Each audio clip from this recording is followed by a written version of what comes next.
Hello, hello, good evening, all my international people. Welcome to the show. This is Louise Uwachu broadcasting live from Vancouver. Tonight is a very special broadcast. We have a special guest with us, Amy Horowitz from New York, and it's going to be very interesting. That's why it was worth our people staying longer in studio. Thank you, and recording at a different time. So, Amy Horowitz, thank you for being with us tonight. It is my pleasure. Thank you so much. So you're in New York, right? I am in New York, yes. All right. The greatest city in the world. According to New Yorkers. You know, you were just telling me how much you love Vancouver. I do love Vancouver. It is really, Vancouver, in all honesty, is one of the most beautiful cities in the world. And the proximity to skiing is so great. Oh, great food, great Chinese food. People don't know it. It's great, phenomenal Chinese food in Vancouver. It's a lot of Chinese people in Vancouver, so, you know, they better know how to cook their food. There you go. Louise, where are you from originally? I was born in Rwanda. I see. We will probably have a longer discussion on that than most. That's most probably why I'm interested in the topic of the United Nations, which is the topic of the show tonight. People out there, you are in for a treat. That's exactly why it was worth us, waiting for you to show up. Oh, I appreciate that. I know what I didn't realize you were staying later. I would have tried to have changed my schedule a little bit if I had known that. Well, the important thing is that we're finally going to be talking about the United Nations, talking about you and your new movie. Your new movie is called You and Me? Indeed. Interesting title. What does that mean? Well, my wife came up with a title, so whether I like it or not doesn't make a difference. If I want to stay married, I have to keep the title. But, it is a very cool title, to be honest. And so I can say that because I didn't come up with it. But it describes a number of relationships, right? It describes the relationship between myself and the United Nations, an organization I grew up being taught to respect, and the way that relationship has changed from when I grew up till now and after the movie came out. It describes the relationship between the viewer and the world and the United Nations, because really the United Nations is responsible to them. And I think it's in some ways it's me and the relationship between me and the viewer. So I think it's and it's of course a play on words. So it was a cute name, but I think there's a little more deepness behind that as well, a little more depth behind the cuteness. Exactly, it's cute and really clever. So you have a cute and clever wife, I suppose. You can argue that. No, she's wonderful, much more talented than me. Okay. So, what made you do a movie about the UN? The question would be like, what's your beef with the UN? As I said, I was raised to have a very healthy respect for the UN. My mother's family is from Israel. Israel was born in the halls of the United Nations, and I was raised to have a very healthy respect for that. Things began to change. I got a little bit older, and I got a little bit more sentient, and it was an evening. I was sitting home on a Saturday night, and I was watching the Michael Moore movie Bowling for Columbine. And I'd seen it before, so I was drifting off. I was thinking about the UN. Don't know why. It just popped into my head. And I was thinking about Rwanda. That was the first thing that popped into my head. And I said, here in the 1990s, it was a genocide. Not the olden days, right? Not the time of the Holocaust before I was born. I was sentient. I was working, right?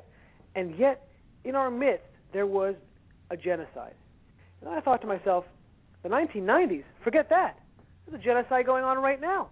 Right now, as I sit in my comfortable Upper West Side apartment in Manhattan, there are people who are running for their lives in terror.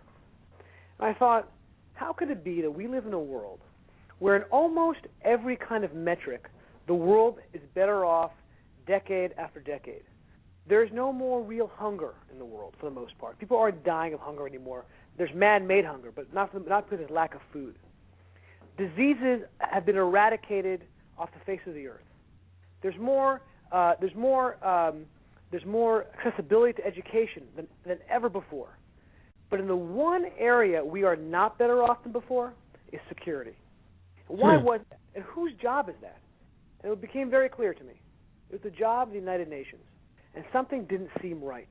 Why is it that we're worse off, certainly no better off than our generation before us and the generation before that? And I wanted to dig in and find out why. And I looked over at the screen. I know I'm going a long time in this, but I looked over at the screen and I saw this Michael Moore film. He makes a very entertaining. Say what you will about his approach, his politics.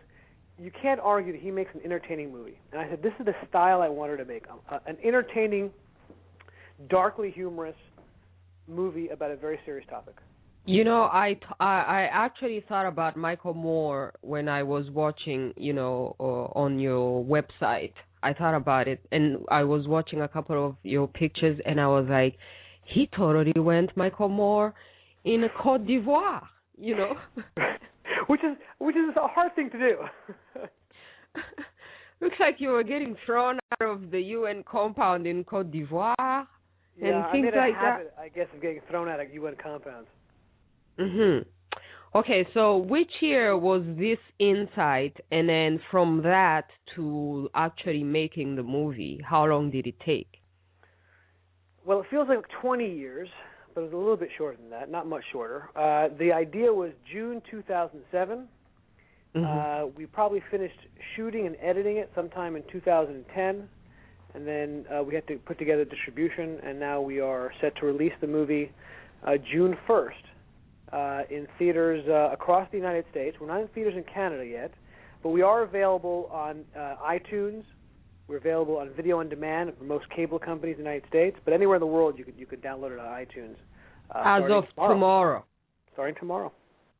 Very great. I mean, we are so honored to have you thinking today. About that, Louise, it makes me crazy.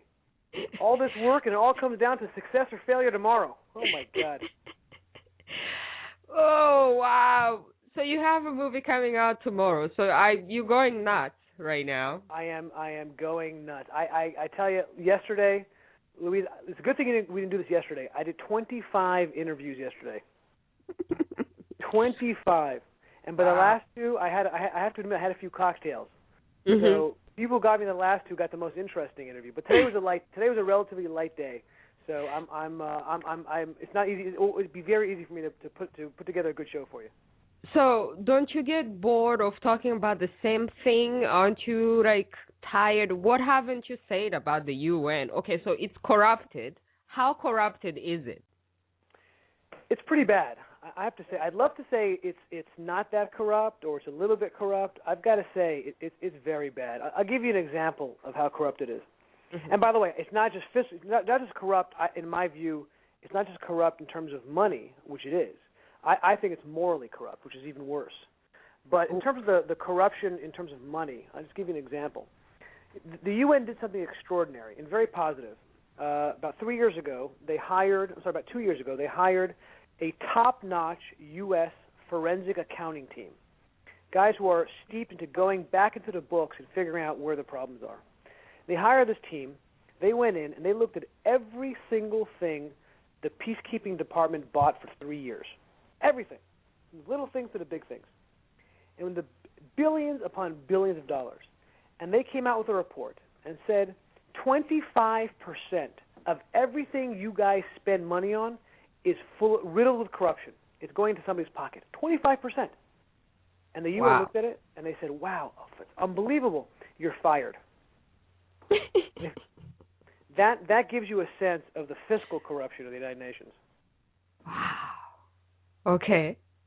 So what did they want to hear? They want to hear that everything's fine.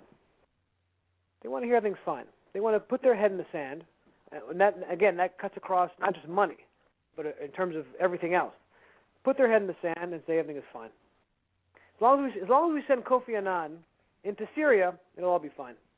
Never mind that while he's there, more people were killed while he was there than the few days before he was there. So which countries did you travel to in order to make your movie? In how many countries does it happen? We shot this movie, of course, all over the United States. We shot in England. We shot in France. We shot in Geneva. We shot in Austria. We shot in Israel. We shot in the Palestinian territories. We shot in Cote d'Ivoire. I think that covers it. So we did travel the world to do this. That's very interesting. Now, how come you didn't call me? I wish, Louise, if I had only known you before. But we know each other now, and that's just as important. All right, great. Now, who did you interview, and what's like the most horrifying interview that you had, and you were like, okay, this is why I'm making this movie, Yeah, we interviewed, I would say, 3 sets of people, 4 sets of people, victims of the United Nations. In other words, either direct victims of the UN or victims because of the UN's ineptitude. We interviewed people who support the UN, people who are critical of the UN. We interviewed the people who work at the UN, the top people at the UN, and then we interviewed the people who are the leaders of the bad countries, the leaders of the countries who are trying to move the world in the wrong direction. And the most horrifying interviews, and it's a tough one because we had a few, but I would say the number one guy on the list was the Sudanese ambassador to the United Nations. Mm-hmm. A man representing a brutal, some would say genocidal regime. And here he is sitting in his very plush offices in New York.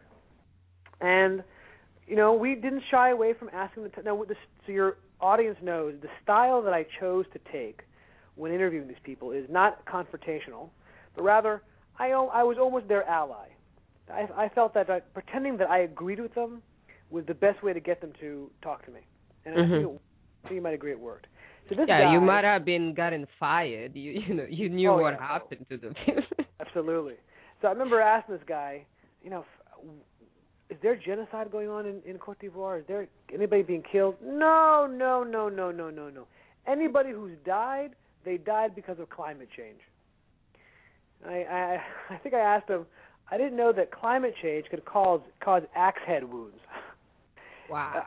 I asked him, do Darfurians like being part of Sudan? Of course they do. They love being part of Sudan. Everything is great there. And I think the greatest thing he said to me was, I said, when a gay man in Sudan is killed after the first offense, a lesbian is killed after the third offense. I want to know why is there a difference? And he said, I could not have written his answer for him any better. Horrifying, but hilarious. He said, no, you're wrong. If she's married, we kill her immediately. I mean, it's horrible. It's horrific, but it's hilarious at the same time. So it was horrifying. That guy really was something. It took all of my power not to reach over across the table and strangle him. Wow. And, Sudan is another area where the UN is pretending to be working. Right. Pretending is the exact right way of saying it. Mm-hmm. So then what's the real agenda of the UN? Because you've discovered that their agenda is not peace. According to you, their agenda is not peace? I wouldn't say that. No, I wouldn't say that. I wouldn't say their agenda is not peace. I would say there really isn't. I mean, listen, if you ask a UN official, is your goal peace? Of course they're going to say yes, and I believe that they mean that. But how they try to achieve peace is what's so bizarre. So there really are, in my view, 2 sides of the same coin when it comes to the United Nations. On the one side of the coin, you have what I call the relatively good people, which is, a good percentage of the people who work there. People who you ask the question, do you want real peace? And they'll give you a real answer, and they'll mean it. Of course we do. But they have a real moral blindness. That's where really their moral compass is broken. Has been broken for a very long time. There's a very haunting quote in the movie, one very haunting, and it was Kofi Annan when he was asked about Rwanda, and it was General Dallaire who said, "We need to do something. Can I do this?" Kofi Annan told him at the time he was head of peacekeeping. He said, "The UN must stay impartial, even in the face of genocide." I mean, that is really one of the most haunting quotes I've ever heard in my life. Forget the movie. That the UN simply cannot take a side, and should not take a side, because that's not their role. And if that's not their role, to call out evil, Louise, I don't know what it is. And then the other side of the coin are people who work at the UN, who are influence the UN, who come from these countries like North Korea and Sudan and Iran, and their goal really is to move the world to a darker place. That's what they protect each other. They make sure nobody gets condemned. They make sure there's no military action on the table. That these guys really want to move the world to darkness, and if they get the chance, believe me, they will. And I think those are the two sides of the UN. So it's not a pretty picture. Now, what about this UN that's been declaring war on Libya, on Cote d'Ivoire, on the Middle East? What about this UN? How can a peaceful organization be in charge of declaring war? Well, that gets to a very complicated issue about what action it can take. Now, I happen to believe that those were the right things to do. I happen to believe, now, having said that, let's be honest, if it wasn't for the United States, if it wasn't for France, if it wasn't for England, none of that would have happened. But I think when it comes to Libya, I think for the most part they did the right thing. But it gets to a very difficult question about what actions can you take. And I happen to believe that you really do have to take, in some cases, extraordinary cases, not all cases, you have to take some military action because nothing else is going to stop it. Nothing's going to stop Bashir from cleansing out Darfur and maybe now South Sudan unless there's some kind of military force to stop him. I see. So you were personally in Cote d'Ivoire. What did you experience? Cote d'Ivoire. Now, I was there before I was there during the Civil War, but I was there before the last spasm of violence, which ousted the president. Mm-hmm. So what I experienced was something extraordinary. I went there, pardon me, I went there to investigate a very relatively unknown massacre of French UN peacekeepers. As you know, France was the colonial power in Cote d'Ivoire. They left, but they always wanted to find a way to keep their foot back in the throat of the Ivory Coast. So when the Civil War broke out, they had an opportunity to do that. And at one point, to really show that they're the masters, that they're still the masters, there was a peaceful protest outside of a hotel, and they shot into the crowd, killing over a dozen people. Now, UN people or UN peacekeepers? UN peacekeepers. They were all French. UN French peacekeepers shot in the crowd in Cote d'Ivoire, and you were watching this. We have it in the movie. It's on video. You have it in the movie? Yes. Wow. And so we were investigating this, and at one point I came back to my hotel room, and there was a little gift left on my pillow, a picture of a guy with his head blown off, just sitting on my pillow. A not too subtle reminder, you're not wanted here. Ooh. Okay. All right. I can understand why you left. We stayed, actually, because I'm insane. No, we stayed. Are you crazy? My wife would agree that I am, in fact, crazy. Wow. Listen, what's life without a little bit of risk? There was an interview I wanted to get. Damn it, I was going to stay there until I got it. And we ended up getting it, too.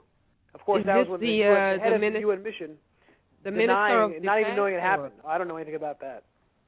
The head of the UN or the Minister of Defense? Because I saw a picture of you. The head of the mission in Cote d'Ivoire. Completely denied that it happened. Completely denied that he knew anything about it. Now, who is the head of the mission? Is this a guy from France, too? No. The head of the mission was a guy from Chad. He's since left. Now the head of the mission, I believe, is a South Korean. But at the time, he was he was from Chad. But here's something even funnier. Again, funny in a very dark way. But the head of the UN Department of Human Rights in Cote d'Ivoire was a friend of this guy's from Chad. His nickname in Chad the torturer. He was known as the head torturer in Chad. He was the head of human rights in Cote d'Ivoire. With the UN. I guess he would know how much human rights take away and how much to give. You really, it's funny, Louise. If I made this stuff up, nobody would believe me, right? If I made it into a movie, on he would say, "Oh, you're being silly." Wow. So you have all these things in a movie. Yeah. So now you even wanted even more. Yeah. You better stay in New York. Well, it's if you want to hear that story, about 6 months ago, in November of last year, I walked out of my apartment and there was a very well-dressed man standing there, and he said to me, "Are you Ami Horowitz?" And I said, "Yes, I am." And he said very simply, "Is this movie more important than your family?" And with that, he turned around, hopped into a taxi that was waiting there, and off he went. So even in New York, I'm not sure how safe I am. But I don't think anybody. I think it's all. To be honest, I think it's all show. I don't think they actually mean to harm me. I think they're trying to. Well, the movie is already out, so if they kill you for it, it's more publicity. The movie will. Yeah, my investors will be excited. Maybe he was one of them. Go and hide. Yeah, I know. In a UN compound, it's like the safest place, though. The safest, right? Exactly. So the UN unless it's a UN compound in Rwanda, then you're not so safe anymore. Oh wow! Isn't it nice to laugh about tragedy? I love it. You know what they say? Mm-hmm. It's a Jewish comedian saying, which is, comedy is tragedy plus time. We Jews, we have to laugh about tragedy. Otherwise it would be too much. I see. All right. So then, what is your solution to the UN? What's the alternative? I mean, Personally, I say, quit the UN, let it retire, and that's it. So here's what I would like to happen, and here's what I think will happen. So they're two very different things, unfortunately. If you read the UN Charter, the UN, the way it was structured at the beginning, could work. It is founded in the principles of democracy. It's founded in liberty. If you read the Charter, this is the founding document. Now, what we have now is obviously a perversity of what the founders of the UN meant it to be. So I would say the only way it can change is if, particularly the United States, because the United States gives far, far more to the UN than any other country. It gives 25% of the budget. And if the UN said, listen, we are going to stop, because we've become enablers in the UN, classic enablers. If you continue to give money to something, the behavior will never change. So if you say, listen, we are going to stop funding you unless you reform, significant reform, and you lay out what you need them to do. If you do that, maybe they have a chance to change. Probably not. But so why would the United States do that? Because clearly the UN is serving American interest. I mean, they're financing them, so they authorize them to do all these wars. I mean, I don't know if I agree with that completely. No? To be honest. No, I don't. I really don't. I think it actually works counter to American interests for the most part. I think it is in the U.S. interest because at the end of the day, say what you will about America. America, at the end of the day, is a force for good. It does want to do the right. It sometimes makes the wrong choices. There's no question.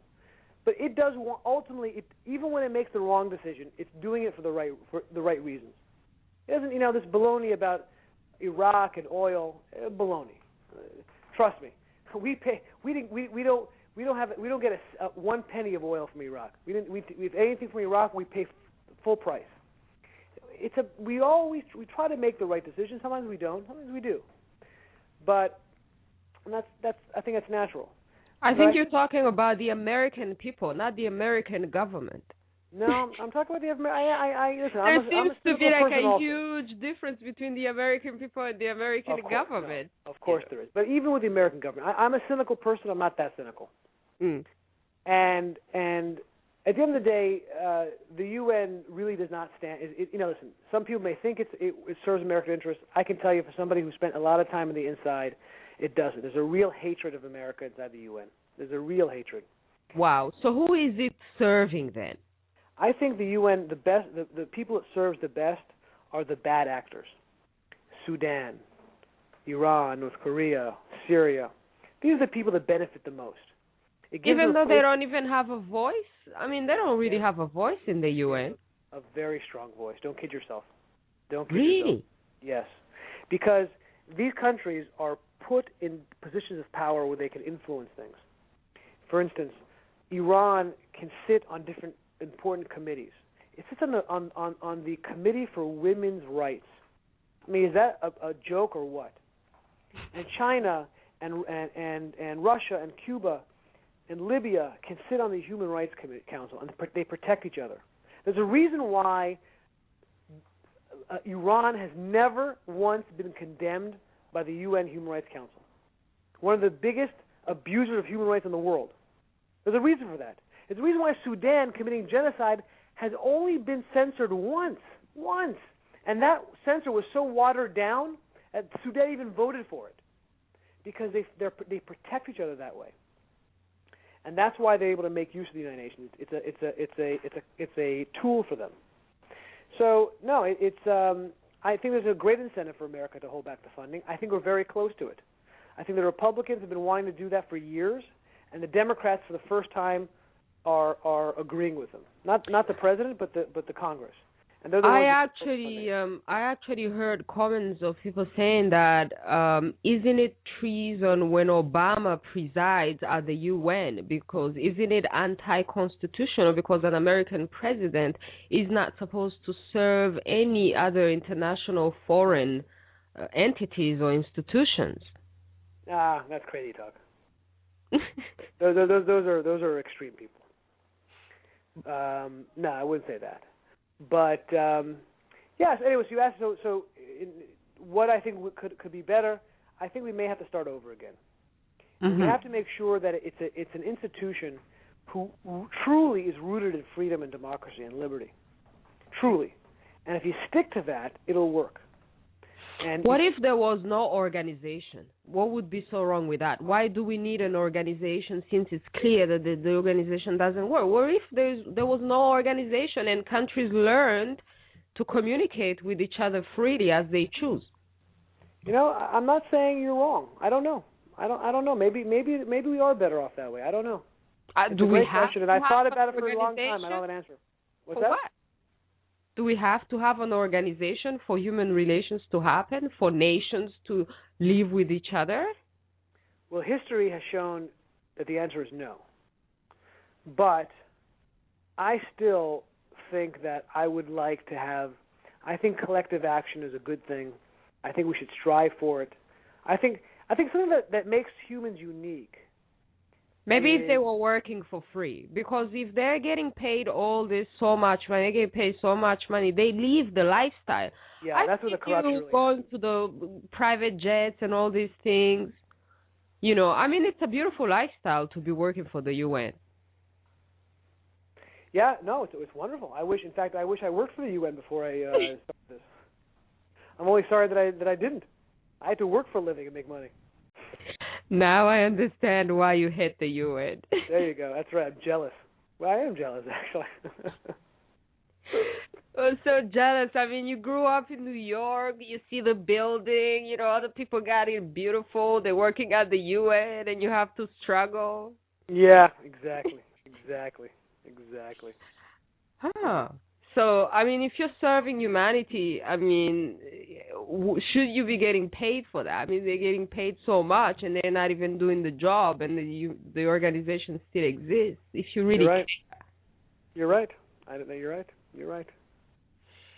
So, what's your purpose with the movie? What's your wish? Do you want people to see the movie and think, okay, we're quitting the UN? What's the movement that you're trying to create? It's a great question. I'm trying to listen. I want to make the world a better place, right? That's such a difficult thing to do. I think that we do really want to. We really want to try to. We want to make sure the UN tries to work. I want to make the UN work. I'm not one who wants to throw it away. I want to make it work. I think that with the right amount of incentive, and that's financial from the U.S. Such as no salaries. yeah, there you go. Maybe that's the right answer. I'm not smart enough to know what the right answer is. I just know what the right question to ask. If there's no financing, there's no salaries. Then people can volunteer. Then we know they mean it. That's true. And what else? That's it. I don't prescribe a specific solution. I'm not that smart. I pose the problems. I lay it out for the viewer. And I tell the viewer, you decide which is the best way to go, which is the best way to reform or don't reform, because I'm not that smart. Very, very nice. Now, who was financing you when you were doing all of this and traveling around the world, and how did you get access? We essentially went and were able to I went to people I knew, rich people who had means, who I knew wanted to try to make the world a better place, and I said, listen, you want to finance a crazy idea to make a movie? And we raised a small, $25,000 here, $50,000 here. If we got lucky, a guy throw me $100,000. We raised it bit by bit over time. It was a struggle. It was a struggle the entire time. We never, maybe if we did it again, I would have raised all the money all at one time before I started this process. But it was always a struggle, and we're always trying to raise more money. The bane, the bane of any filmmaker. But we were able to claw our way through it. And how many of you did travel around? Who was on your team with you? Usually we travel with about 5 people when we traveled somewhere. A cinematographer, a sound person, myself, a co-director, an assistant. That was usually what the team was. Okay. And now you're distributing the movie. Now, how are you distributing the movie, and where can people have access to the movie, and are you going to come to Vancouver with the movie? So we are going to, the movie is opening tomorrow, as I said. It's opening in theaters across the United States, and it will be available on the internet. You can go to iTunes, and you can put in You and Me, and you can download it that way. If you're in America, you can watch it in theaters or on cable. And if you're outside of America, in Canada or the rest of the world, iTunes is probably the best way to get it. That's great. Wow. Thank you, Amy Horowitz, Thank you so much, Louise. It was a pleasure. And next time you think of going to Africa to report or do a documentary, you let me know, and I'll be on your team. I appreciate it. The next time I'm in Vancouver, I'll make sure we meet up. Please bring the movie to Vancouver. I mean, this is the kind of community that's really open to all kind of views. Absolutely. I would love to do it. It was my pleasure. It was a phenomenal interview, really one of the best ones I've had. I mean that. Thank you very much. Have a great Thank you, Louise. evening. You too. Bye-bye. Bye. All right, my international people, you have heard for yourself. Go and watch You and Me by Amy Horowitz and his co-producers, writers, and directors and editors. And thank you, everyone, for following us. And find out the truth about the world you live in so you can consciously continue to live in it. Have a great evening. Louise Uwachu from Vancouver on the UNI talk show, Uwachu and International. Good night.